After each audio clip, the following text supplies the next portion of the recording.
Kijk een beetje. Kom, hier zo. Sien nie dors nie. Kijk, nie dors nie. Maar ons moet die stroom afloop. Pad. Sien jy dit? Okay, die volgende klou is op die pad en daar's 'n reguit pad vorentoe. Ons gaan nou gaan kyk daai kant toe. Okay, sien julle reg? Ek het my tools gehaal. Okay, my tools, dis hoe dit lyk. My pink grafie. Hy werk soos 'n bom. Ons het nou net 'n gat gegrawe met hom, maar Kola het al die grauwerk gedoen. Dis nogal 'n moeilike klou gewees. En my skertjie, my snoeiskertjie. Okay, hier gaan ons. Sien julle reg? Kom Koels. Los die stok. Los maar. Los, jy nie eens meer nou werk. Sien maar. O, jy doen so mooi.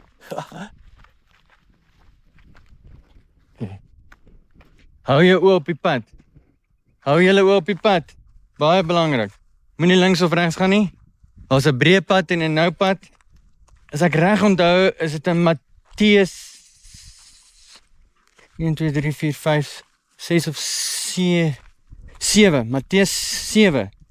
Daar praat hulle van die breë en nou pad. Gaan kyk 'n bietjie daar.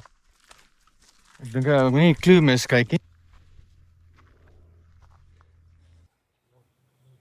Mooi. Ja, wel 'n ding. Kom ons met die Ek's besig, moenie hom nie, ek's op.